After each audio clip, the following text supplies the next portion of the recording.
नमस्कार मंडळी, मी दिव्या पुन्हा एकदा तुम्हा सर्वांचे खूप सारे स्वागत करते लाईव्ह कॅप्चर या माझ्या यूट्यूब चॅनलमध्ये।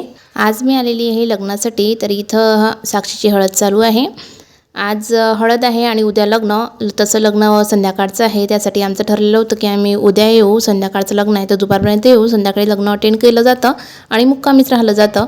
पण वेळेवरच सर्वांचा प्लॅन बदलला आणि ठरलं की नाही चला हळदीला पण जायचंच आहे, तर हळदीला जाऊया म्हणून वेळेवरच दादाने ठरवलं। म्हणून आम्ही सर्वजण वेळेवरच तयारी केली आणि नवरीच्या घराकडे निघलो। आम्हाला पोहोचायलाच रात्र झाली आणि आमच्याकडे हळद ही रात्रीचीच असते, त्यामुळे हळद जी आहे ती चालू होऊन गेलेली होती। आधी जास्त हळद जी आहे ते प्रोग्राम आटोपण्यात आलेला होता, पण तरी आम्ही तिथं पोहोचलो तेव्हा नवरीचे काही फोटोशूट वगैरे चालू होते। तर आम्ही झटपट तयारी केली आणि आता स्टेजवर आलेले आहोत। आम्ही सर्वांनीही नवरीला छान प्रकारे हळद लावली, हळद विश केली आणि सर्वांनीही काही फोटोशूट वगैरे केले। त्यानंतर डान्सचा वगैरे प्रोग्राम होता, जेवण वगैरे डान्स, त्यानंतर काही नवरीचे ही रील्स वगैरे हे ते बनवणं, म्हणजे सर्वांचं ज्याचं त्याचं वेगवेगळं कार्यक्रम चालू होते। कोणाचा डान्स चालू होता, कोणाचे फोटोशूट चालू होते, कोणाचे रील्स चालू होते, कोणी जेवण करत होतं, म्हणजे सर्व आपापल्या गडबडीमध्ये आणि आपापल्या गोष्टी करण्यामध्ये गुंग होते।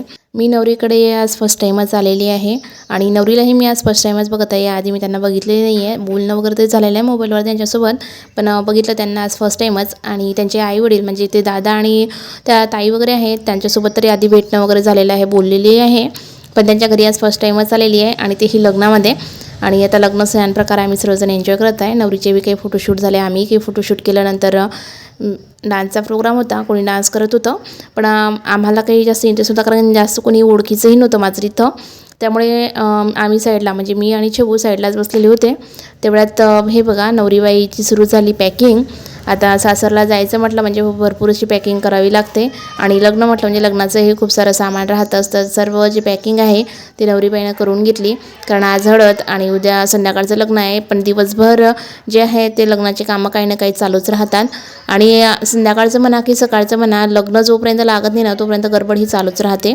तर इथंही तसंच चालू होतं। आता नवरीची पॅकिंग वगैरे झाली, त्यानंतर स्वयंपाकही कंटिन्यू चालूच होता, कारण पाहुणे कंटिन्यू येत होते।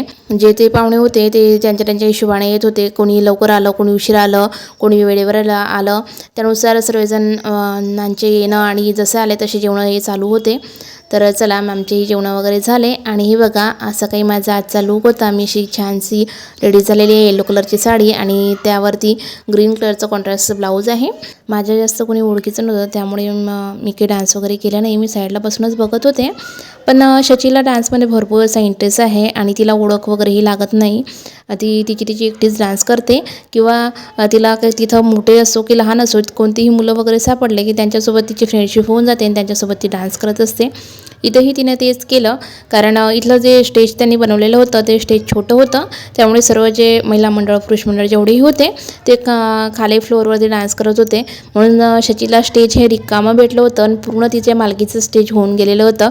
स्टेजवरून मस्त डान्स तिने सुरू करून दिलेला होता, सोबतच तिथं काही मुलं जे होते तर छोटे मोठे इवन म्हणजे तिच्या इच्छेही नव्हते, तिच्यापेक्षा खूप मोठे होते, त्यांच्यासोबतही दीदी दादा करून छान प्रकारे ती त्यांच्यासोबत मिक्स झालेली होती आणि त्यांच्यासोबत छान खेळत होती, सोबत डान्स कंटिन्यू चालूच होता तिथं, त्यामुळे तिला त्याच्यातच इंटरेस्ट होता। जेवण करायलाही ती आली नाही, तिथंच नेऊन मला तिला जेवू घालावं लागलं, कारण ती 5 मिनिटंही शांत बसत नव्हती, डायरेक्ट स्टेजवर जायची, डान्स सुरू करून द्यायची। शेवटी जे सर्वजण डान्स करत होते ना तर स्टेजवरून उतरली आणि त्यांच्यामध्ये जाऊन डान्स करायला लागली। शेवटी तिला म्हटलं बाई इथं डान्स नको करू, कारण सर्व मुलांच्या मधामध्ये ती एकदम छोटीशी दिसतही नव्हती आणि सर्वजण ज्याच्या त्याच्या धुंदीमध्ये डान्स करत होते। म्हटलं कोणाचा धक्का लागला तर तू पळून जाशील ना, लागून जाईल तुला, पण ती काय ऐकायला तयारच होत नव्हती। शेवटी तिला स्टेजवरच आणलं आणि स्टेजवरच ती डान्स करायला लागली। आणि आमची नवरीबाई शचीला जसं डान्सची आवड आहे तसंच नवरीबाईला रीलची आवड आहे, त्यामुळे तिने भरपूर असा आनंद घेत आहे ती लग्नाचा। जिथंही वाटलं की आता हे राहिलेलं आहे, दादा ते राहिलेलं आहे, सर्व जे फोटोग्राफर होते त्यांना तिने आधीच इन्स्ट्रक्शन देऊन ठेवलेलं होते, सोबत तिचे भाऊ बहिणी त्या होत्या, त्यांनाही सर्वांना इन्स्ट्रक्शन देऊन ठेवले होते, हे असंच करायचं ते तसंच करायचं, सर्व ज्या गोष्टी होई ना तिच्या मनाने तिने सर्व करून घेतल्या। आणि रील्सही सर्व जेवढ्या आता कसं सर्वांना आता इंस्टाग्रामचं वेळ लागलेला आहे, त्यामुळे आपले इंस्टाग्रामवर जे जे होतं ना ते सर्वजण आता करत असतात. तर तिनेही तेच केलं. सर्व जे इंस्टाग्रामच्या रील्स आहेत त्या फॉलो ती करत होती. तर एक एक रील्सचे तिने सर्व बनवून घेतल्यात आणि थोडंसंही आळस न करता किंवा कंटाळा न करता सर्वांनीही तिला चांगलीच साथ दिली. सर्व रील्स, डान्स, फोटोशूट वगैरे हे तर चालूच होतं. सोबत लग्नातील काही रिच्युअल ज्या असतात ना त्याही चालूच होत्या. त्यातील एक म्हणजे तेल पाडणं वगैरे आणि दुसरी म्हणजे की फुकणं वगैरे जे असते ना ते ह्या ज्या 2 रिच्युअल असतात ते रात्री केल्या जातात नवरीकडे. तर त्याही इथं करण्यात आल्या. मी तुम्हाला जसं आधी सांगितलं की संग्रामपूरजवळ गाव आहे, तिथली ही नवरी आहे. तर मारोळ हे या गावाचं नाव आहे आणि जसं लग्नामध्ये वेगवेगळ्या रिच्युअल असतात तसं भागानुसारही वेगवेगळ्या रिच्युअल ह्या केल्या जात असतात. आणि रिच्युअल काही काही ठिकाणी एकच असतात पण त्याला गाणी वगैरे किंवा त्यांना करायची पद्धत ही वेगवेगळी असते. तसंच इथंही झालं. मी जसं हमेशा बघत आलेली हे लग्न वगैरे जेव्हा मी जाते ना तेव्हा जे गाणे वगैरे ऐकते लग्नाचे, जसं मी तुम्हाला आता सांगितलं की पोक्याचं आणि तेलपाड्याचे जे हे रिच्युअल आहे, जी ही रीत आहे, त्या रीतमध्ये जे गाणे म्हटले जातात ना ते आमच्या भागामध्ये म्हणजे आमच्या विदर्भामध्ये, आमच्या अकोल्यामध्ये वेगळ्या पद्धतीचं गाणं म्हटलं जातं आणि इथं मी काही वेगळ्याच पद्धतीचं ऐकलं.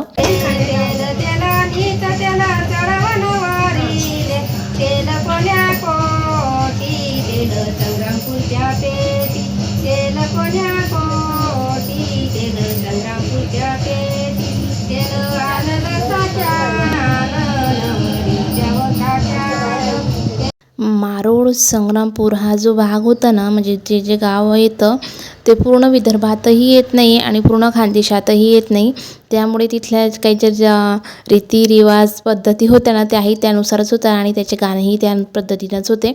तसंही आपण म्हणजे जसं गाव बदलतं थोडं म्हणतात ना कोसाकोसावरती भाषा बदलते, तसंच कोसाकोसावरती गावानुसार पद्धतीही बदलत असतात आणि रिच्युअलही बदलत असतात. तर चला आम्ही छान प्रकारे तेल वगैरे पाडलं आणि आत्ता बाहेर आलोत. तर आम्ही तेल पाडण्यात आणि त्यात गुंग होते पण शची ही डान्समध्येच गुंग आहे. ती थोडीशी आतमध्ये आली नाही घरामध्ये, ती कंटिन्यू स्टेजवरच आहे आणि आपण बघू शकतात. बघा किती छान छान असा तिचा डान्समध्ये इंटरेस्ट आलेला आहे आणि ती डान्स करत आहे. तर चला आता तिला बघितलं, ती खेळ्यात गुंग होती म्हणजे डान्स चालू होता आणि व्यवस्थित होती. तिचे बाबा आणि काका तिच्यावर लक्ष ठेवून होते म्हणून वापस आता मी घरामध्ये आली आहे. तर इथं आता तेल वगैरे पाडण्याचा जो कार्यक्रम होता तो आधी झाला आणि आता पोक्याचा कार्यक्रम चालू आहे. आणि या रिच्युअलमध्येही जसं मी आधी सांगितलं की आमच्या भागात नाही ह्या भागात गाणं जे म्हटलं जातं ते वेगवेगळंच येत आहे.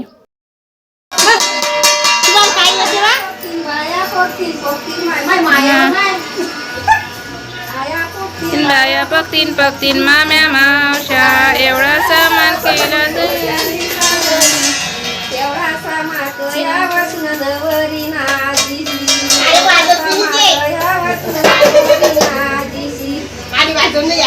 चला तर आता सर्व रीतिरिवाज हे करून झाले आणि लग्नातली जी सर्व मंडळी होती त्यांचे हे जेवणं वगैरे सर्व झालेले आहे आणि आता कमसे कम रात्रीचे 11:30 ते 12 वाजण्यात आलेले आहेत. तर सर्वजण हे डान्सचा आनंद घेण्यासाठी बाहेर आलेले आहेत. आम्ही तिथं आता पोहोचलोत आणि सोबतच आमच्या मेहंदी वगैरे ही काढणी चालू होती.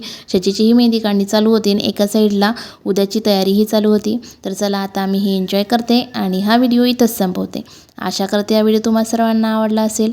व्हिडिओ आवडल्यास व्हिडिओला लाईक करा, कमेंट करा, सोबतच शेअर करायला विसरू नका. चला मग पुन्हा भेटूया अशाच एका नवीन व्हिडिओसोबत. तोपर्यंत बाय बाय.